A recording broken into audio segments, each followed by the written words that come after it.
Okay, so get this ready to rethink rice. You know how everyone says brown rice is better for you? Hmm. Well, we're diving into research on how different types of rice could actually impact your brain, especially as we age. And what's so interesting here is that rice is such a huge part of diets around the world. It's a staple for about half the global population, especially in Asia. Totally. When you think about it, that's a lot of people. Yeah, So the type of rice they're eating, that's a big deal for public health, absolutely. Major food security implications. for sure. And the study we're looking at today focused on elderly people in Japan, where rice is a cornerstone of their diet. Right. They wanted to see if there were actual cognitive differences between people who ate white rice versus brown rice over 6 months. So not just like brown rice has more fiber kind of stuff. We're Uh, talking about how it affects our thinking, our memory, all of that. Exactly. And they actually used a specific type of brown rice for this study. It's brown rice with the waxy layer removed. Well, hold on. The waxy layer. I didn't even know rice had a waxy layer. It does. It's Hmm. on the bran, and taking it off actually helps your body absorb certain nutrients better. Interesting. So what's the big difference then between white rice and this special brown rice, nutritionally speaking? Well, even without that waxy layer, brown rice still has way more protein, fiber, and essential nutrients like B vitamins and folic acid. Okay, that makes sense. Yeah. And there's something else in there, right? Or raisin. Yes, or resinol. It's Yeah. a powerful antioxidant found mostly in rice bran. What's the deal with the resinol? Well, it's getting a lot of attention from scientists because it might have neuroprotective properties. Neuroprotective, meaning it could actually protect our brains from damage. That's the idea. Studies are showing that oryzanol might help fight inflammation and oxidative stress. Both of those can really contribute to cognitive decline as we age. Wow, so it's kind of like a shield for our brains. You could say that, and there's even research looking into whether oryzanol could help fight the formation of amyloid plaques. Amyloid plaques. Are those the things found in Alzheimer's disease? Yes, they are. It's still early to say for sure, but the initial research is promising. So we're talking about rice potentially helping prevent Alzheimer's. We need more research, but it's a possibility. There was actually a study done with aging mice that showed the ones who ate brown rice had better working memory. Huh. Interesting. So how did they set up this study with the people? Did they just tell some to eat brown rice and others white rice? Well, it was a little more complicated than that. The participants in the study were all residents of care facilities, and they got to choose which type of rice they wanted to eat for the 6 months. Wait, they got to choose. Doesn't that kind of mess things up? Like, what if people who are already health conscious were more likely to pick brown rice? That's a good point. And the researchers do acknowledge that this could have biased the results. Right. It's like if you're testing a new workout program, but some people are already marathon runners and others haven't exercised in years. Exactly. It's hard to know what's really causing the changes. Okay. So we got rice being super important globally. We got brown rice with all these extra nutrients. And we've got a study with some design quirks. What did they find? Did switching to brown rice actually change anything about these people's thinking and memory? Well, before we get into the results, I think it's worth taking a closer look at ferulic acid and how it works in the brain. It's a fascinating compound. Okay, you've got my attention. Yeah. Let's talk about ferulic acid. Okay, so brown rice seems to be winning the nutrient battle, and we're getting hints that it might be good for our brains. But where does ferulic acid fit into all of this? Well, ferulic acid is a powerful antioxidant, and you find it in brown rice, especially in that bran layer that gets polished away when you make white rice. Right, okay.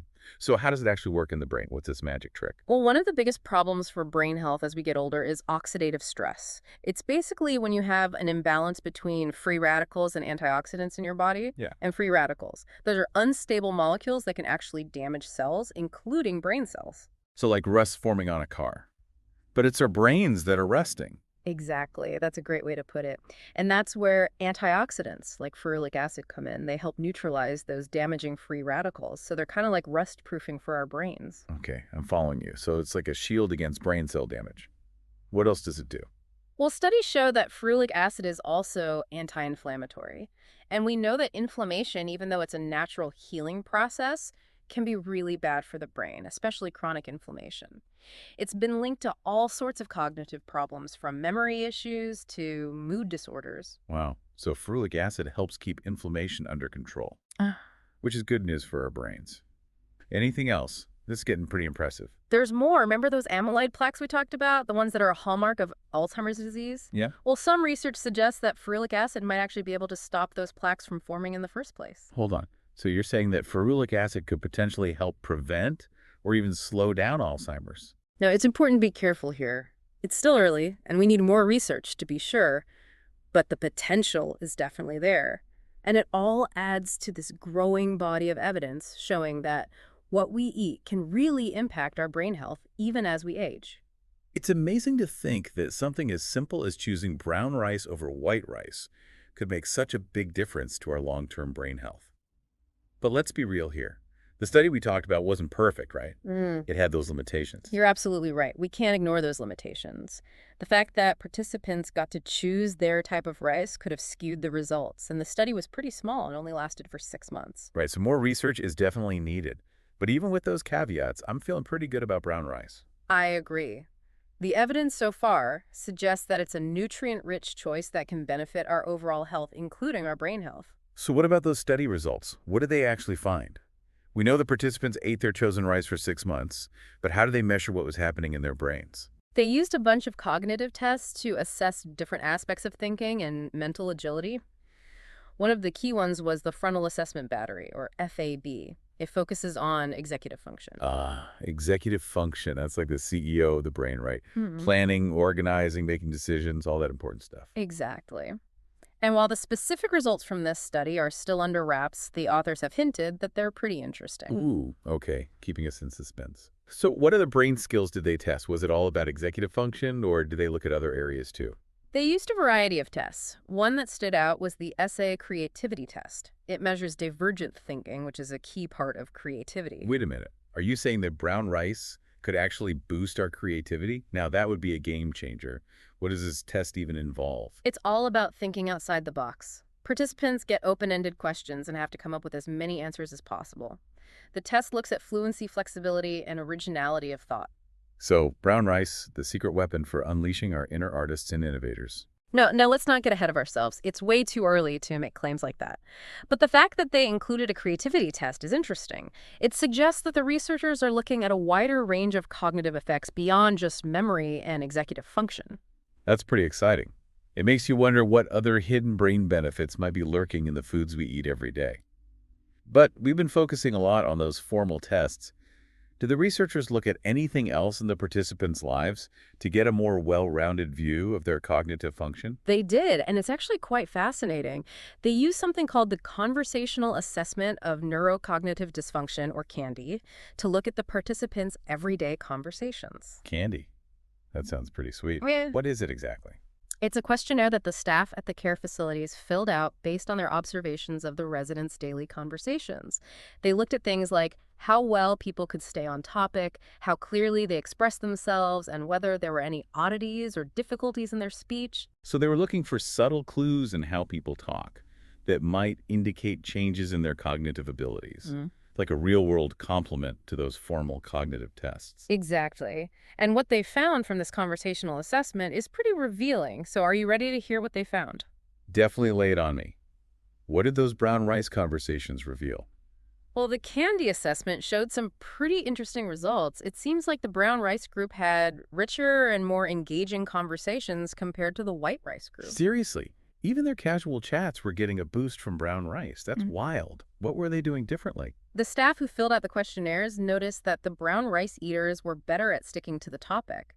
They expressed themselves more clearly and overall just had more stimulating conversations. Wow. It's like brown rice gave their brains a communication upgrade. It really highlights how our food choices can affect not only our thinking abilities, but also how we interact with others. Brown rice for sharper minds and better conversations. Yeah. I'm convinced. But we have to remember this was just one study with limitations. What else should we keep in mind when we're thinking about brown rice and brain health? You're right. It's crucial to remember that this was a relatively small study and it focused on a specific group of people in Japan. We definitely need more research to be sure about these findings and see if they hold true for other populations. And what about other things we eat? Is brown rice the only food that can boost our brains? Oh, not at all. Brown rice is a great addition to a healthy diet, but it's not a magic solution. You need a balanced diet full of fruits and veggies, lean proteins, and healthy fats to keep your whole body working well, including your brain. So brown rice is part of the bigger picture. not the whole picture. Precisely. And it's worth mentioning that some people might find brown rice a bit harder to digest when they first start eating it because of the higher fiber content. Good point. It's always smart to pay attention to how your body reacts and make gradual changes to your diet. Absolutely. And if you have any concerns, it's always best to talk to your doctor or a registered dietitian before making any big changes to what you eat. So as we wrap up this deep dive into brown rice and brain power, what's the key message for our listeners? I think this study shows us that choosing brown rice over white rice could be a simple but powerful way to support our brain health as we get older. Of course, we need more research to confirm this, but the evidence so far is pretty compelling. It's amazing to think that something as simple as rice could have such a big impact. It really makes you think about the power of food. If you enjoyed this exploration of brown rice and its potential benefits for your brain, don't forget to like this episode and subscribe to the Unlock Your Mind podcast for more fascinating deep dives into the world of science and beyond. We'll see you next time. Until then, keep those minds curious and those diets balanced.